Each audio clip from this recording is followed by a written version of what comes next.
Assalamualaikum warahmatullahi wabarakatuh. Bismillahirrahmanirrahim. Ila hadratin nabiyil mustafa Muhammad sallallahu alaihi wasallam wa ala alihi wa sahbihi ajma'in. Lahumul Fatihah. A'udzu billahi minasyaitonir rajim. Bismillahirrahmanirrahim. Alhamdulillahi rabbil alamin. Arrahmanir rahim. Maliki yaumiddin. Iyyaka na'budu wa iyyaka nasta'in. Ihdinas siratal mustaqim. Siratal ladzina an'amta 'alaihim ghairil maghdubi 'alaihim waladdallin. Rabbi ighfirli wa li walidayya amin. Hadiyatan minna ila arwahi masyayikhina wa li muallimina wa li murabbi ruhina wa li ulamaina wa li mursyidina wali man ajazana wali muassis nahdlatul ulama ajma'in, khususan ila ruhi musannif kitab Safinatun Najah al-alama asy-syekh as-sayyid Salim bin Sumer Al-Hadrami wa usulihim wa furu'ihim wa azwajihim wa dzurriyyatihim wa ahli silsilatihim wa muridihim wa muhibbihim wa jama'iyatihim radhiyallahu anhum syai'ulillahi lana wa lahumul Fatihah. A'udzu billahi minasyaitonir rajim. Bismillahirrahmanirrahim. Alhamdulillahi rabbil alamin. Arrahmanir rahim. Maliki yaumiddin. Iyyaka na'budu wa iyyaka nasta'in. Ihdinas siratal mustaqim. Siratal ladzina an'amta 'alaihim ghairil maghdubi 'alaihim waladdallin. Rabbi ighfirli wa li walidayya amin. Summa ila abaina wa ummahatina wa jaddatina wa ila ruhi man fataha hadhil qaryah wa man aqamaha wa li jami'il muslimina wal muslimat wal mu'minina wal mu'minat al ahya'i minhum wal anwat ghafarahumullah lahumul Fatihah. A'udzu billahi minasyaitonir rajim. Bismillahirrahmanirrahim. Alhamdulillahi rabbil alamin. Arrahmanir rahim. Maliki yaumiddin. Iyyaka na'budu wa iyyaka nasta'in. Siratal mustaqim siratal ladzina an'amta 'alaihim ghairil maghdubi 'alaihim waladdallin. Rabbi ighfirli wa li walidayya amin. Astaghfirullah rabbal baraya. Astaghfirullah minal khataya. Rabbi zidni ilman nafi'an wa wafiqni amalan sholihan.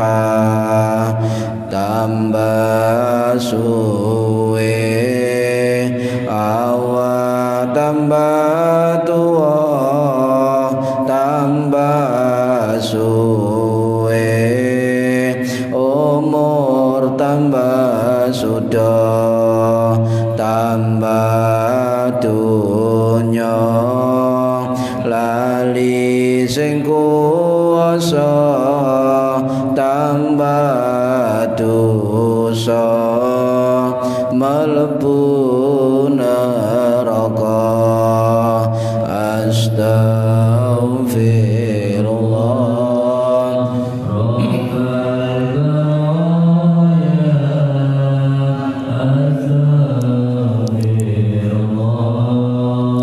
minal khataya. Rabbi zidni ilman nafi'an wa wafiqni amalan sholihan. Ojo ngaji semaya tua, durung karuan umurmu dawa. Ojo ngaji semaya suke, durung suke nyawa wis mulih.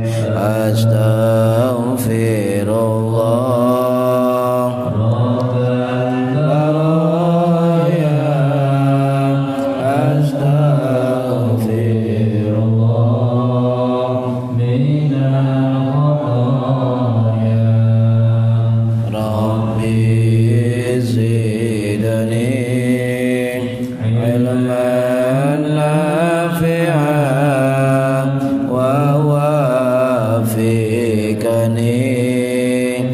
amalan salihah. Ya Allah Gusti kula nyuwun pinaringan gesang istiqomah. Ya Allah Gusti kula nyuwun menawi pecah husnul khatimah. Amin ya Allah. Amin ya Allah. Amin ya Allah. Amin ya Allah. Al-Fatihah. A'udzu billahi minasy Bismillahirrahmanirrahim. Alhamdulillahirabbil alamin arrahmanir rahim maliki yaumiddin. Iyyaka na'budu wa iyyaka nasta'in ihdinas siratal mustaqim siratal ladzina an'amta 'alaihim ghairil maghdubi 'alaihim waladdallin. Rabbighfirli wa liwalidayya amin. Bismillahirrahmanirrahim. Alhamdulillahi rabbil alamin. Allahumma salli ala sayyidina Muhammadin wa ala alihi wa sahbihi ajma'in. La hawla wa la quwwata illa billahil aliyyil azim. Amma ba'du. Ingkang kula hormati para bapak, para ibu jamaah pengajian rutin Kitab Safinah. Mugi-mugi ingkang hadir ingkang ngrungokno angsal barokah manfaat maslahah wa ni'mata wa sa'adah wa salamah wa syafa'ah fid dini wad dunya wal akhirah. Amin ya rabbal alamin. Monggo sing dereng niat diniatin golek ilmu lillahi taala.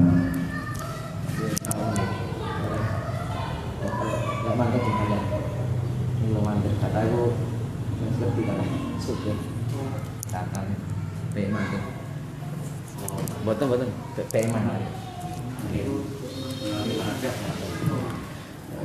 Bismillahirrahmanirrahim. Saniki halaman 20 tasik tentang mengubur mayat. Bismillahirrahmanirrahim. Faslun utawi ikilah fasal. Aqallu dafni utawi luwi kedhike mendem mayit iku khufratun sak keduan. Taktumu kang nyimpen apa raihatahu ambune mayit. Wa tahrusuhu lan ngrekso ing mayit minasibai saking binatang buas. Wa akmaluhu lan luwih sempurnane mendem mayit iku qomatun ngadeg ya setinggi orang berdiri. Wa bastatun lan sak pengawi. Wa yudha'u lan nyelehaken apa khadduhu pipine mayit ala turabi ing atase lebu utawa lemah. Wa yajibu lan wajib apa taujihuhu ngadepaken mayit ilal kiblati maring kiblat.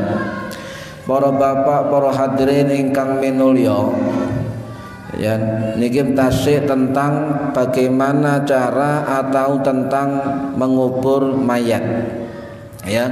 Jadi sebelum kemarin sudah membahas tentang cara mengubur, kemudian bentuk dari liang lahat ya dan sebagainya. Sekarang nyambung saya terangkan tentang contoh hukum tentang talqin ya, hukum tentang azan qomat dikubur dan sebagainya. Ini perlu, sebab sekarang banyak orang yang sudah berani ya mengatakan amaliyah yang sudah kita kerjakan sejak dari dulu itu disalah-salahkan.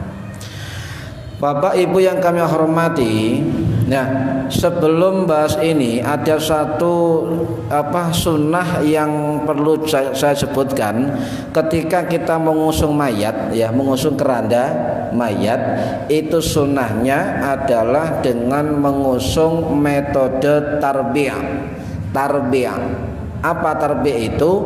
Memegang 4 sudut ya, itu namanya tarbiyah. Jadi orang yang mengangkat keranda mayat dengan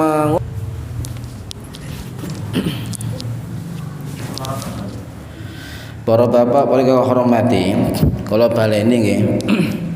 Jadi mengusung keranda mayat dengan empat sudut keranda itu hukumnya sunnah. Ini riwayat hadis dari Ibnu Mas'ud radhiyallahu an yang wafat tahun 650 Masehi di Baqi Madinah. Lah ini hadis Kanjeng Nabi, manit taba'a zanazatan falyahmil. Barang siapa yang mengiringi jenazah falyahmil dan mengusung bijawani bisariri kuliha dengan mengusung 4 sudut seluruhnya, 4 sudut. Ini hadis Kanjeng Nabi. Fa innahu minas sunnati, sesungguhnya itu adalah sunnah. Summa insya'a fal yatatawwa, ya, nah, terserah sampean mau mengusung sampai selesai, wa insya'a fal yada, atau tinggalkan. Nah ya, berarti siapa yang mau mengusung itu silakan, begitu ya. Itu sunnah Kanjeng Nabi. Nah, para hadirin rahimakumullah, sunnah yang lain adalah ketika mayat belum diletakkan di tanah, ya, tepat di tanah, atau belum dikubur, ya, belum dikubur, sudah dikubur, maka sebaiknya kita berdiri, okay? Kita berdiri. Jadi ketika masih dikubur, proses penguburan, proses azan, proses qomat, proses pengurukan, proses selesai semua, itu masih berdiri. Tapi ketika mau talqin, maka kita dianjurkan untuk duduk. Nah, dianjurkan. Ini ada keterangan di dalam kitab Al-Majmu' karangannya Imam An-Nawawi. Begitu. Jadi ada dasarnya. Nah, lihat berdiri bagaimana ketika ada orang memimpin talqin kita berdiri? Ya tidak apa-apa. Itu bersifat anjuran. Apalagi yang sing gede-gede lemu-lemu kate lungguh ya kemeng. Jadi ya senyamannya bagaimana, itu anjuran. Nah, para hadirin rahimakumullah, mengubur jenazah itu seharusnya walaupun yang jenazah itu sudah meninggal, kebian ya, jenazah sudah meninggal. Ya, mengubur orang mati itu tetap kita hormati selayaknya itu masih hidup, ya. Ini jelas perintah Gusti Allah, walaqad karramna bani Adam, maka kami muliakan keturunan bani Adam. Tetap kita hormati, tetap kita muliakan. Ya, tidak boleh kasar, harus lembut, senyaman-nyamannya. Jadi ketika mengubur mayat itu ada tata cara, ada sifatnya sunnah, ada sifatnya penghormatan, ada sifatnya perlakuan khusus terhadap mayat. Ini harus difahami. Sebab banyak orang yang nggak paham, sing penting melok, delok dan sebagainya. Ya sama, jangan diam saja, ya mendoakan mayat, ya. Para hadirin rahimakumullah, sekarang ada kejadian, ya, bagaimana hukumnya satu lubang kubur dikubur jumlahnya lebih dari 1. Ini harus paham.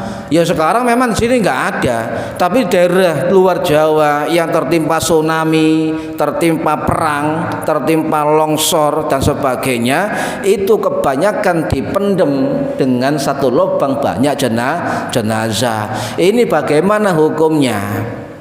Ya, walaupun nggak mungkin terjadi di sini, ya jangan begitu, karena barangkali bukan di sini, barangkali saudara kita di luar sana itu tanya bagaimana hukumnya ketika satu lubang dikubur dengan jumlah lebih dari 1 jenazah niki. Nah, para hadirin rahimakumullah, hukum mengubur satu lubang dengan beberapa jenazah itu kembali ke hukum asal fikih. Apa hukumnya? Hukum normalnya adalah satu lubang untuk satu jenazah. Ini hukum normal dan berlaku normal, ya. Lah, kecuali terjadi kondisi yang darurat, kondisi yang masyaqqah atau kesulitan, atau terjadi sesuatu yang membahayakan. Contoh ketika ada tsunami, ada ada tsunami, ada banjir, ada perang dan sebagainya. Itu boleh dikubur lebih dari satu, tetapi hadis Kanjeng Nabi itu maksimal satu lubang itu 3 orang. Sebagaimana Nabi mengubur syuhada perang Uhud. Niki. Nah, para hadirin rahimakumullah, ada keterangan dari ulama Syafi'i yang bernama Imam Rafi'i. Imam Rafi'i wafat tahun 1160 Masehi, ya. Dalam kitabnya Syarhul Kabir beliau mengatakan begini: sunnah dalam keadaan normal, ya, tidak dalam keadaan darurat atau mendesak, mengubur satu jenazah dengan satu lubang, ya. Sinten? Ya. Ini kemudian andai kata ada banyak jenazah akibat sebab perang, sebab musibah, sebab longsor dan sebagainya, maka satu lubang bisa diisi oleh 2 sampai 3 jenazah di dalam satu lubang. Ini. Nah, mengapa begitu? Sebab Kanjeng Nabi pernah mengubur para sahabatnya yang syahid di perang Uhud dan mengatakan kepada orang-orang Ansor untuk menggali lubang, mendalamkan lubang, meluaskan lubang, dan ditaruh 3 jenazah di dalamnya. Kalau ada lebih satu jenazah, maka sunnahnya adalah yang dekat dengan dinding tanah menghadap yang ke arah barat, disunahkan afdolnya adalah orang-orang yang lebih alim, ya, lebih alim. Kanjeng Nabi mengatakan letakkan dekat tanah yang menghadap ke barat orang-orang yang hafal Quran. Ini kalau kita tidak hafal Quran, iya dicari yang lebih alim, lebih utama. Itu adalah dari sunnah Kanjeng Nabi. Dan posisikan jenazah-jenazah itu semua wajahnya menghadap kiblat. Ini kan, walaupun tidak dekat dengan tanah, tetapi yang satu jenazah yang paling alim atau hafal Quran atau yang cenderung orang paling baik di antara sekian itu didekatkan dengan tanah barat, batas untuk menempel ke tanah, menghadap wajah ke barat. Itu sunnah. Sebab ini penting, sebab kalau di daerah musibah itu kalau nggak paham ini ngawur nanti. Ya, saya pernah lihat YouTube itu ngawur. Asal dikafani, dijajar-jajarkan, ditumpuk-tumpuk, bayangkan dalam satu lubang. Ini para hadirin rahimakumullah, ya. Tidak hanya Imam Rafi'i, Imam Khatib Asy-Syarbini dalam kitabnya Al-Iqna itu juga mengatakan, ya, tidak boleh mengubur 2 mayat dalam satu lubang kalau kondisi normal, tidak boleh. Ya, harus disendirikan, kecuali kecuali dalam keadaan darurat atau mendesak. Dan tidak boleh mengumpulkan laki-laki dan perempuan, jenazah laki perempuan dalam satu lubang. Ini tidak boleh. Bahkan ada pendapat yang mengatakan haram, ada yang mengatakan makruh. Kalau satu lubang 2 orang laki perempuan, itu menurut Imam Al-Mawardi Al-Syafi'i yang wafat tahun 1038 Masehi itu mengatakan makruh, ya. Dan imam yang lain mengatakan haram. Tetapi pendapat ini ditolak oleh yang namanya Imam Tajuddin As-Subki, ya, dalam kitabnya mengatakan tidak begitu. tergantung dari kondisi kedaruratan yang dihadapi. Oh, ini bukan beda pendapat, ini dinamika para ulama menyikapi kondisi. Yang enak kita, tinggal pilih yang mana, ya, enak kita. Para ulama gak bisa tidur untuk memutuskan suatu hukum, ya. Apalagi Imam Syafi'i satu malam itu minimal, ya, menuntaskan sebuah masalah dalam agama itu 70 persoalan. Kita satu masalah tidak pernah mikir. Ya, jadi cukup ikut para ulama. Ini para hadirin rahimakumullah. Ya, nah kemudian kalau kondisi darurat, maka menurut Imam Nawawi dan menurut Imam Ar-Rafi'i, dua ulama syekhon dalam mazhab Syafi'i itu mengatakan boleh dikumpulkan dalam satu lubang maksimal 3 jenazah. Ini adalah keterangan dari ulama mazhab Syafi'i, ya. Jadi itu, ya.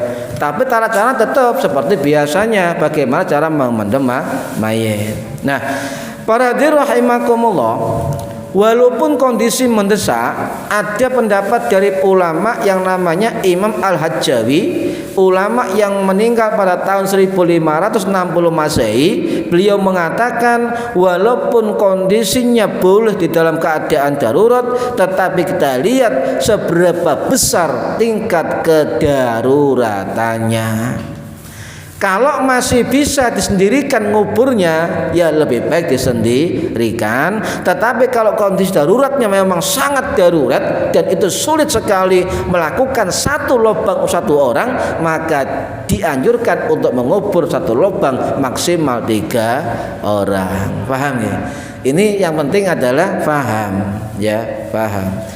Lah para hadirin rahimakumullah, sekarang bagaimana orang ketika di dalam liang lahat ada yang mengadzani mayit, ya.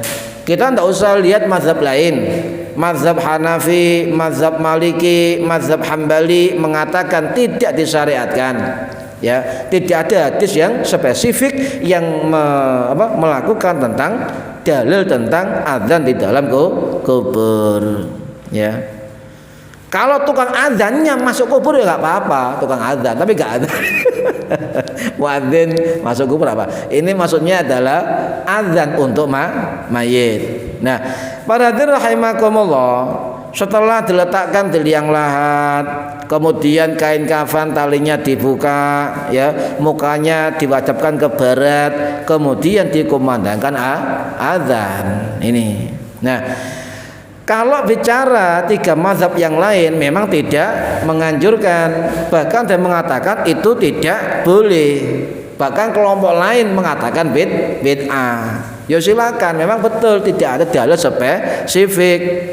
Tetapi kalau kita mengambil dari pendapat mazhab Syafi'i, itu ada 2 pendapat.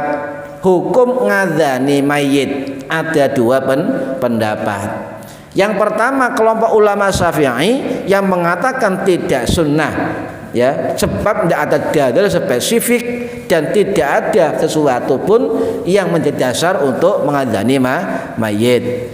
Kelompok yang kedua mengatakan ulama Syafi'i mengatakan hukumnya sunnah atau dianjurkan, sebab itu memakai hukum qiyas dan hukum ihtisan. Nah, sekarang saya rinci. Ulama Syafi'i yang mengatakan tidak dianjurkan ngadzani mayit itu termasuk ulama besar. Tapi yang menyunahkan juga ulama besar. Salah satunya adalah Imam Ibnu Hajar Al-Haytami, ya, salah seorang Syekhul Islam di dalam mazhab Syafi'i. Beliau mengatakan dalam kitabnya kitabnya itu mengatakan bahwa tidak ada azan di dalam kubur, ya. Termasuk pendapat dari Ibnu Hajar Al-Asqalani juga mengatakan tidak ada azan di dalam kubur, sebab itu tidak ada dasarnya. Ini pendapat yang pertama, ya. Sedangkan pendapat yang kedua sama-sama kuat ini di dalam mazhab Syafi'i ulamanya, ulama besar semua ya. Pendapat yang kedua itu salah satu contohnya adalah yang dikatakan oleh Al-Imam Al-Alama Asy-Syaikh ya, Grand Syekh ya, Al-Alama Al-Imam Abu Ishaq Al-Baijuri ya. Abu Ibrahim Al-Baijuri, ulama yang wafat tahun 1860 Masehi, salah satu rektor Al-Azhar yang ke-19. Dalam kitabnya ya mengatakan bahwa kitabnya namanya Hasyiah Al-Baijuri mengatakan bahwa sunnah loh ya. Sunnah mengadzani mayat di dalam kubur karena itu berdasarkan kias Kanjeng Nabi mengadzani cucunya Hasan Husain, adzan dan iqamah. Dasarnya ketika manusia baru lahir di dunia, perpindahan alam dari alam rahim ke alam dunia, maka dikenalkan dengan zikir yang namanya adzan dan iqamah. Nah, kiasnya bagaimana menyamakan hukum? Kalau orang lahir pindah dari alam rahim ke dunia, maka mendengar kalimat azan. Maka kiasnya orang ketika pindah dari alam dunia ke alam kubur juga diadzani. Sebab kalau itu dikatakan tidak ada dasar, maka azan itu kita jadikan sebagai kalimat zikir terakhir yang didengar oleh mayit. Ya, ini masuk akal zikir. Sebab apa? Zikir itu dimanapun kapanpun bisa dilakukan. Ini. Nah, hikmahnya apa? Kata Imam Al-Baijuri dalam kitab Hasyiahnya mengatakan ada hikmah ketika orang mengadzani mayit. Apa hikmahnya? Membantu mayat untuk meringankan ketika ditanyai oleh malaikat. Ya. Jadi dimudahkan, dimudahkan untuk menjawab pertanyaan malaikat. Sebab mendengar suara azan, mendengar suara iqamah, mendengar suara talqin. Dalam hadis Kanjeng Nabi, orang yang walaupun sudah dikubur, ditalqin, maka mereka masih mendengar. Mereka masih mendengar, wala yujibu, tapi tidak bisa menjawab. Ya, mendengar, tidak bisa menjawab. Faktanya di hadis mengatakan ketika orang meninggalkan kuburnya dalam 7 langkah, maka langkah-langkah didengar oleh mayit. Ini hadis sahih. Lah, para hadirin rahimakumullah.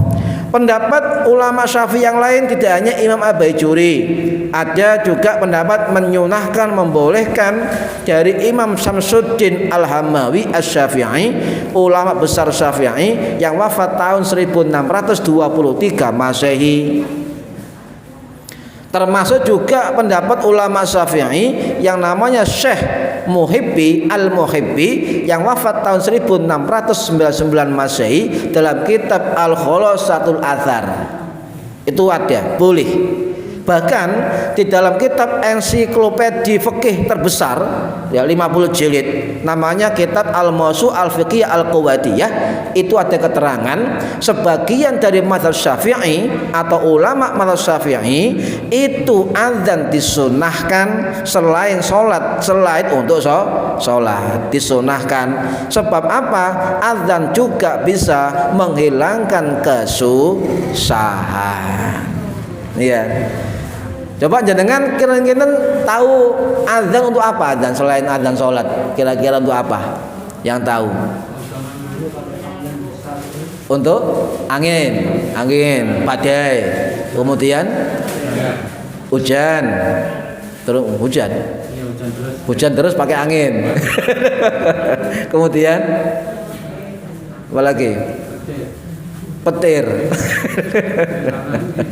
Petir pakai angin. Ada anginnya. Banyak para hadirin ya. Bahkan keterangan dari Imam Ibnu Hajar Al-Haytami ya dalam kitab Tuhfatul Muhtaj, beliau mengatakan begini, selain untuk adzan sholat, tetapi nyun sewu kalau kelompok-kelompok sebelah kita itu tidak mengakui adzan, cukup waya sholat tok begitu kan. Tapi ada keterangan banyak. Kanjeng Nabi juga pernah melakukan menyuruh sahabat untuk mengadzani ya Sayyidina Ali ketika kesusahan. Sayyidina Ali ini pernah kesusahan. Di hadapan Kanjeng Nabi curhat. Jadi orang curhat ke orang alim itu boleh. Sebagaimana Sayyidina Ali curhat kepada Kanjeng Nabi, curhat boleh. Ya. Apa kemudian menyuruh sahabat untuk ngadani Sayyidina Ali? Loh, kok kesusahan disuruh ngadani? Sebab faedahnya adalah bisa menghilangkan kesusahan. Sumpok tok wayahnya. Kosan dukun sampean adzani kok pengen sebelah tangan. Nah, berarti rahimakumullah. Nah, azan juga untuk bayi yang baru lahir. Ya, zaman kalau punya cucu ya, itu jangan lupa ke bidan. Kalau dokter bidan gampang, janjian. Dan bidan nanti lahir saya komati saya adzani, siap. Kalau di dokter rumah sakit sampean janjian. Kalau sampai tidak janjian, ini pengalaman saya coba ke dokternya atau ke bidannya setelah lahir, sebelum diapa-apakan, mohon saya bisa mengadzani.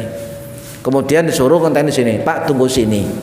Jadi ketika anak lahir masih masih belum dibersihkan, itu langsung dikepet sama kain, kemudian disuruh ngadzani. Itu pesan dulu, ya. Kalau sampai nggak pesan ya lama menunggu sampean, ya. Jadi sudah dengar bunyi ini, dengar bunyi itu, itu pesan ke rumah sakit. Kalau rumah sakit lah ya, kalau bidan gampang. Ya. Nah juga untuk apa? Ketika ada kebakaran, adzan, bakar, yo ono nyiram, yo monggo, yo adzan, ono kopong, cedek musola adzan, tidak apa-apa. Ya, loh Pak Mujali gak wayahe sholat kok adzan. Kebakaran itu sunnah ya, ada kebakaran sampean bisa adzan atau kalimat takbir ya.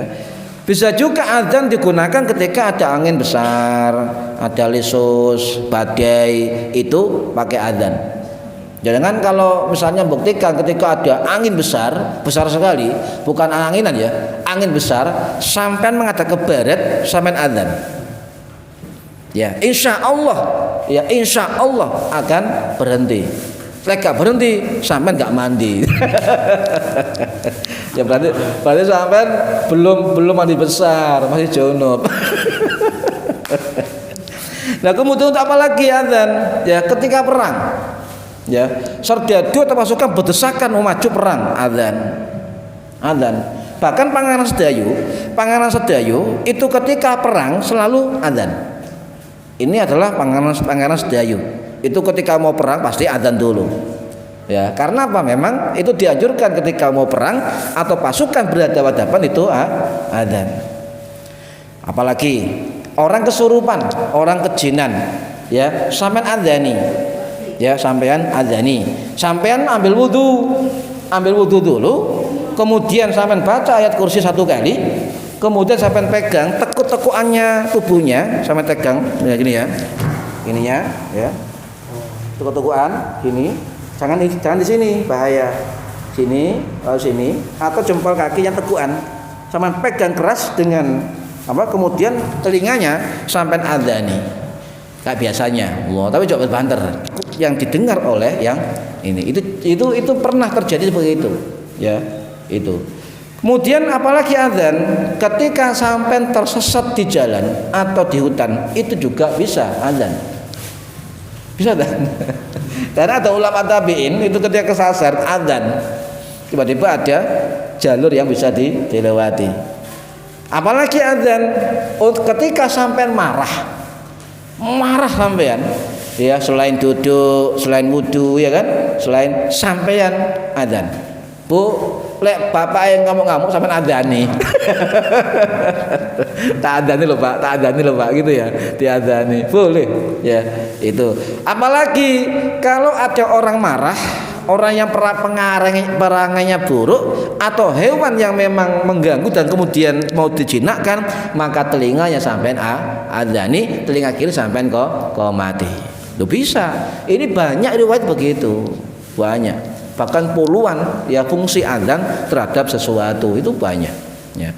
Lah, para hadirin rahimakumullah, tetapi ketika azan dipergunakan untuk mengadzani mayat baru diperselisihkan oleh para ulama.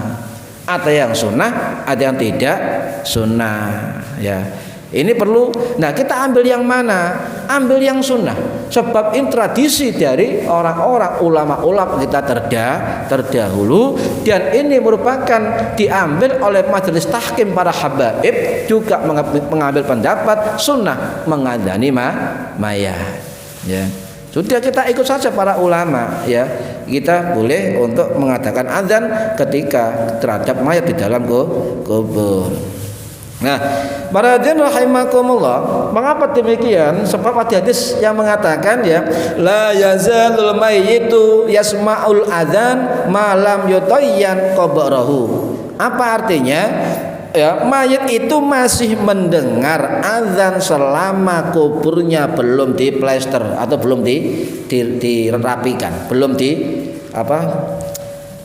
kalau masih gini kan masih bisa mendengar ya, kalau belum diplester kejing ya kejing. Makanya orang dulu kan jangan dikejing, sebab mayit masih bisa mendengar azan. Ada hadisnya, hadis riwayat Imam Ad-Dailami yang wafat tahun 1162 Masehi dalam kitab Musnad Al-Firdaus itu ada. Tetapi banyak ulama juga mengatakan hadis Ad-Dailami ini dhaif ya. Tetapi kedhaifan hadis tidak mensyaratkan itu palsu, tidak. Dhaif lemah, bukan palsu. Bahkan Sayyid Abbas Al-Maliki, bapaknya Sayyid Muhammad Al-Maliki, dalam kitab Majmu' Fatawa Ar-Rasail yang wafat tahun 1971 Masehi, beliau mengatakan hadis itu bisa dipakai untuk keutamaan amal.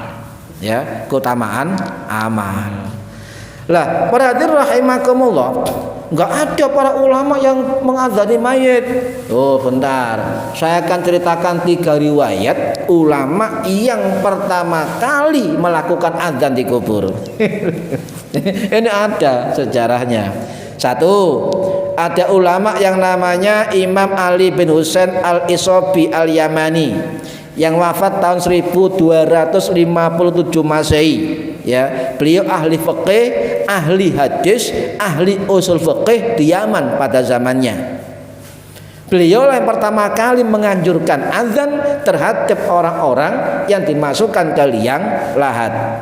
Ini ada keterangan dari kitab Syiar A'lam karangannya Imam Az-Zahabi As-Syafi'i yang wafat tahun 1348 Masehi. Ini riwayat yang pertama. Di 1200-an Masehi sudah ada ulama besar yang menganjurkan untuk azan, mengadzani mayat. Ya. Riwayat yang kedua, awal mula azan untuk mayit ya itu terjadi pada abad 11 Hijriah. Ya, 11 Hijriah yang dimotori oleh Syekh Al-Muhibbi. Syekh Al-Muhibbi dalam kitab Khulasatul Athar. Nah, beliau mengatakan ada ulama ahli hadis itu berijtihad, ahli hadis loh ya ulama ini, ahli hadis masyhur sebagai ilmu hadis. Ahli hadis itu di Suriah ya, di Suriah pada abad 16. Siapa? Namanya Syekh Syamsuddin Al-Hamawi Ad-Dimaski Al-Midani Asy-Syafi'i rahimahullah. Beliau meninggal ya diadzani. Beliau meninggal, ketika mau meninggal minta untuk diadzani. Ya, karena beliau mengatakan dengan jamaahnya mengatakan bahwa azan di dalam kubur itu hukumnya sunnah. Ini ulama ahli hadis pada abad 16. Ahli hadis loh ini, ya. Boleh, ya.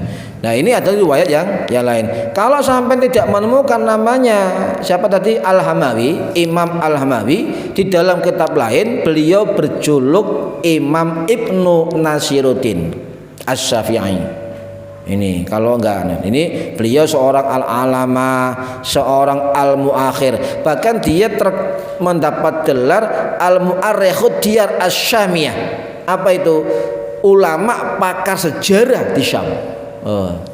Ya, itu sudah diakui oleh banyak ulama. Bahkan beliau juga bergelar al-muhaddis, al-hafid, al-alamah, al-alim. Bahkan ada satu muridnya yang mengangkat beliau sebagai Syekhul Islam atau juga Amirul Mukminin fi Syam.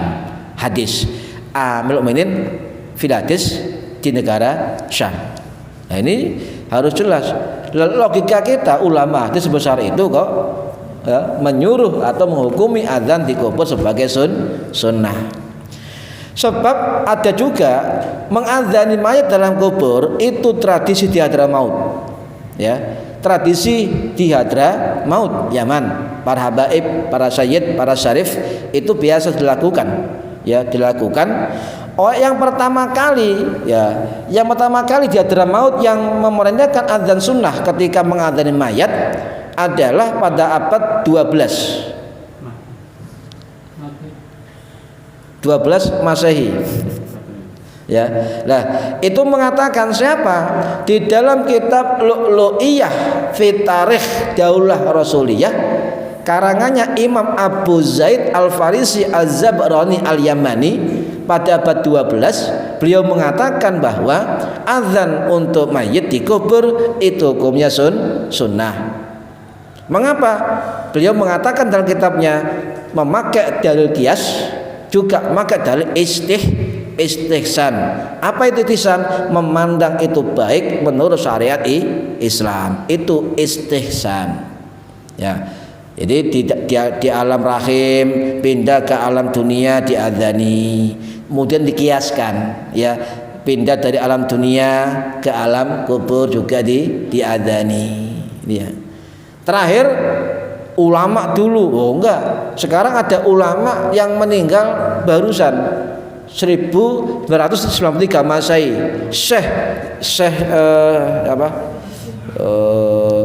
Syekh Ismail Usman Zain Al-Maqi Al-Yamani. Ya, beliau punya pondok di Banyuwangi, ya. Jadi anak Syekh Sayyid Mekah dia punya pondok di Banyuwangi. Nah, beliau seorang al-alama, al-hadits dan sebagainya. Beliau mengatakan dalam kitabnya Qurratul Ain bi Fatawa Syekh Usman Zain, dia mengatakan bahwa mengadzani mayat dalam kubur itu hukumnya boleh, tidak apa-apa. Ya. Kenapa? Sebab menurut beliau punya dua faedah, faedah umum dan faedah khusus. Faedah umumnya adalah ya itu bermakna zikir agar mayit mendengar zikir di dalam kubur. Faedah khususnya adalah bahwa azan mendatangkan malaikat, azan pengusir setan, azan itu bisa menenangkan hati mayit. Oh, ini faedahnya, ya. Nah, ini ikhtilaf perbedaan pendapat. Kalau ada ulama yang ahli fikih atau mereka faham fikih, ya, maka pasti faham perbedaan. Sebab ada dalam mazhab Syafi'i namanya kaidah mukhtalaf. Kaidah yang dipakai untuk ketika ada perbedaan pendapat.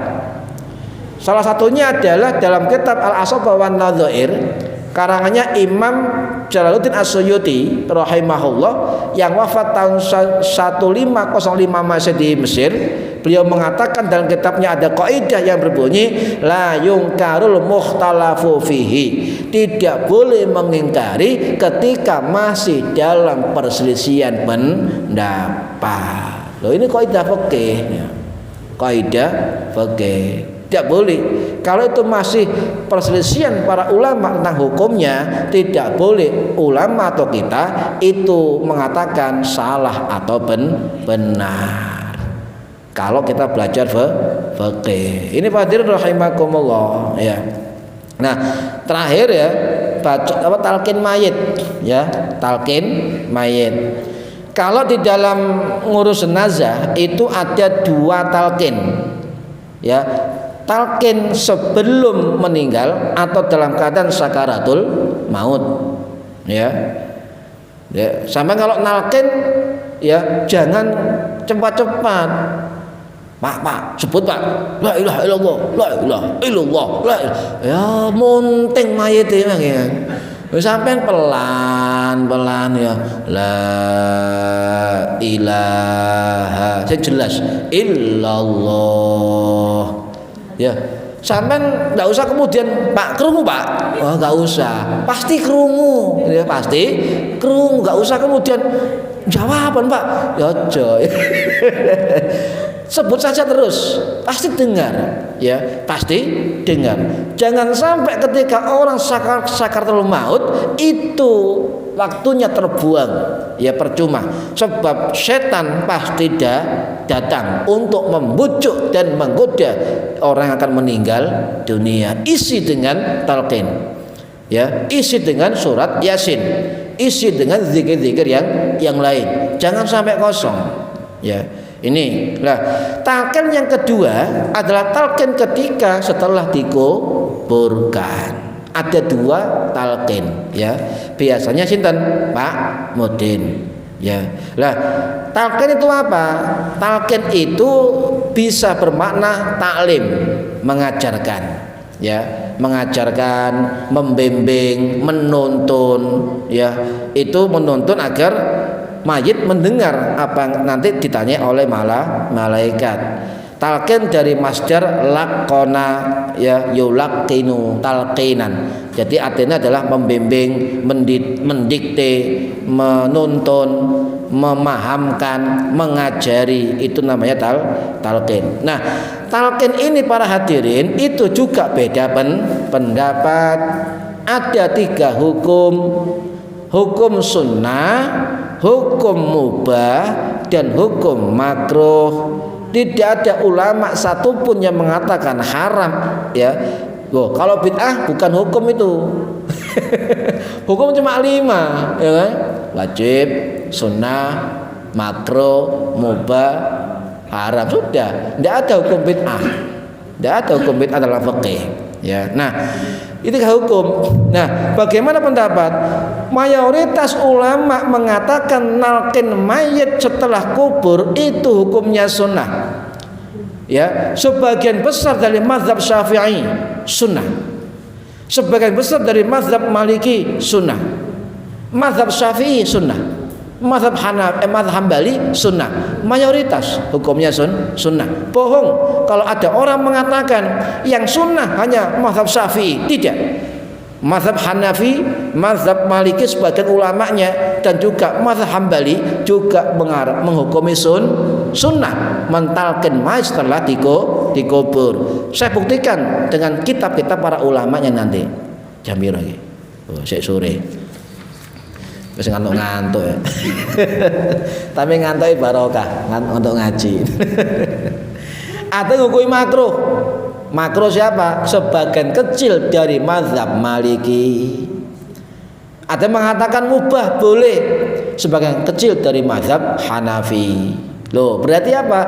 Mayoritas ulama baik di mazhab Hanafi, di mazhab Maliki, yaitu sunnah. Kalau mazhab Syafi'i, ya pasti sunnah pendapatnya ini. Nah, contoh para hadirin, mengapa kok sunnah? Ada hadis demikian. Idza mata ahadun min ikhwanikum fasawaitu muturabah wangel bahasa Arab ya. Ala qabrihi. Ketika ada meninggal saudaramu, apa? Ratakan atau masukkan tanah dalam kuburnya, diuruk, ya, diuruk.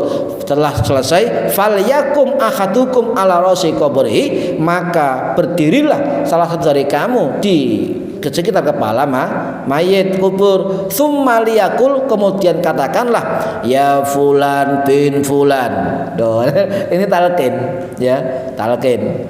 Fa innahu yasma'uhu, maka sebenarnya mayit itu mendengar. Ya, wala yujibu, tetapi tidak bisa menjawab. Ini hadis Kanjeng Nabi riwayat Imam Tabrani yang wafat tahun 971 Masehi. Ini saya talqin, ini dihentikan apa lanjut sedikit? Lanjut, biar tuntas talqin, ya. Ibu lanjut nggih, tetap nggih. talqin. Terus merep nalkeni wong men. Nah, bagaimana kaum sebelah mengatakan itu hadis dhaif, ya hadis dhaif. Kemudian dijawab oleh Imam Nawawi dalam kitab Al-Majmu' Syarah Muhadzab. Ya silakan, kalau itu dikatakan hadis dhaif monggo, tetapi kesepakatan ulama hadis, terutama ulama hadis yang bermadzhab Syafi'i itu sepakat hadis dhaif bisa digunakan untuk penguat amaliyah, ya penguat amaliyah boleh. Bahkan yang sewu ada imam hadis, Imam Diyauddin Al-Maqdisi Al-Hambali, ulama Hambali yang wafat tahun 1245 Masehi, termasuk salah satu santri Syekh Abdul Qadir Al-Jilani. Loh kan? Beliau mengatakan hadis itu kuat. Loh, beda pendapat lagi di dalam kitab Al-Ahkam. Juga ada keterangan hadis itu kuat menurut Ibnu Hajar Al-Asqalani, ulama hadis Syafi'i yang wafat tahun 1449 Masehi, di dalam kitab Talhisul Habir itu mengatakan hadis itu kuat. Jadi nggak usah kemudian begini ibu-ibu, wah hadis dhaif menurut ulama Ustadz YouTube, jangan percaya dulu. Ya ulama siapa dulu mengatakan dhaif begitu. Tanya ke yang ngerti, ini hadis dhaif atau hadis sahih atau hasan, tanya ya. Lah, para hadirin rahimakumullah, ada juga begini ya dari riwayat Amr bin As.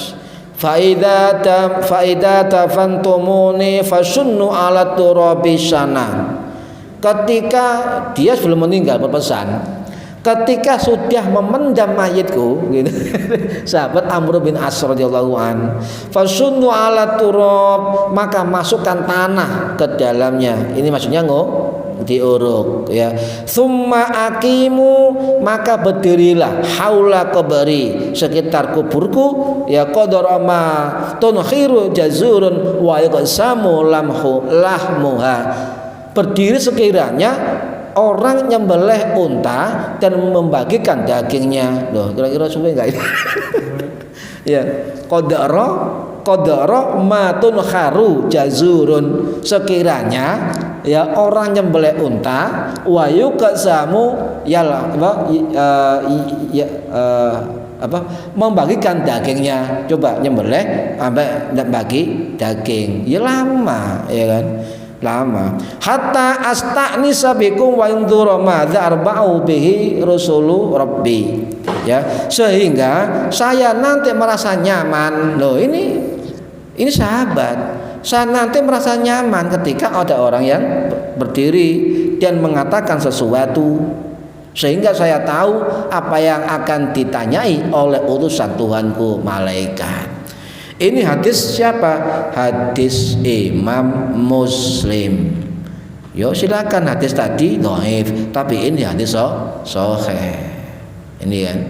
Ini nyun sewu, bahkan Utsman bin Affan sahabat Kanjeng Nabi mengatakan kana Nabi sallallahu alaihi wasallam idza faragha min dafnil mayyiti, ketika sudah selesai mengubur mayit, wafaqa alaihi, maka berhentilah. Ya, dalam hadis lain berdirilah di atasnya, di sekitar mayit kubur. Faqala istaghfiru li akhikum, mintalah ampunan untuk saudaramu. Wasalulahu, dan dia nanti ditanya ya, wasalulahu, dan berilah dia doa untuk kuat kokoh dalam apa? Fa innahul ana yus'alu, maka sebenarnya dia nanti akan ditanya. Ya, apa pertanyaannya? Talqinnya fulan bin fulan, ya fulan bin fulan begitu. Nah, kesimpulannya mazhab Hanafi tidak melarang, wa innama la yunha, tidak dilarang, anit talqin, tentang talqin ba'da dafni, setelah mengubur, li'annahu la dzara fihi, di dalamnya tidak ada mudarat, bal naf'un, malah manfaat. Loh, ini mazhab Hanafi. Mazhab Maliki juga sama, sunnah itu juga talqin juga sunnah.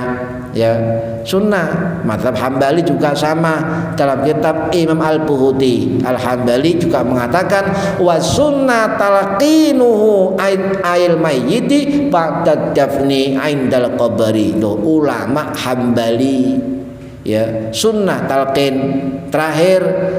Kalau kaum sebelah mengatakan bid'ah, ayo kita buka Ibnu Taimiyah, rujukan sampean. Ibnu Taimiyah dalam kitab Majmu' Fatawanya mengatakan talqin tidak wajib. Tuh. Siapa mengatakan Ibnu Taimiyah melarang talqin? Tidak ada, Pak. Kalau sama lihat di YouTube ada ustadz segini jenggotnya juga itu mengatakan talqin bid'ah. Sebentar, ulama sampean dalam kitabnya mengatakan tidak wajib, ya. Bahkan beliau mengatakan masyhur itu di kalangan para sahabat Nabi loh. Bayangkan, sahabat Nabi termasuk Abu Umamah Al-Bahili dan juga termasuk sahabat Wasilah Al-Asqa, ya. Dan beliau mengatakan dalam kitabnya begini, Ibnu Taimiyah, hukumnya 3, boleh, ya, boleh, sunnah dan makruh. Loh, ini yang ada dalam fatwanya Ibnu Taimiyah, ya. Dan hukum ketiga ini adil. Apakah ada Taimiyah mengatakan bid'ah? Tidak ada. Paham ya? Jangan percaya, ya kan? Ini harus paham.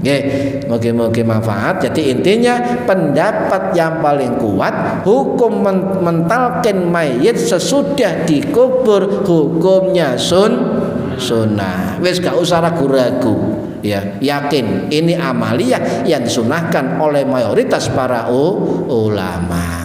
Mungkin manfaat barokah fid dini wad dunya wal akhirah. Al-Fatihah. Bismillahirrahmanirrahim. Maliki yaumiddin. Iyyaka na'budu wa iyyaka nasta'in. Shiratal ladzina an'amta 'alaihim ghairil maghdubi 'alaihim waladdallin. Rabbi firli wa li walidayya. Amin. A'udzu billahi minasyaitonir rajim. Bismillahirrahmanirrahim. Alamin. Allahumma 'allimna 'ilmal Qur'an wa 'allimna 'ilma la ilaha illallah wa 'allimna bil ladunka 'ilman nasiru bihi kamil mahyatil mamat. Wa sallallahu ala sayyidina Muhammad walhamdulillahi rabbil alamin. Wallahu a'lam bissawab. Assalamualaikum warahmatullahi wabarakatuh.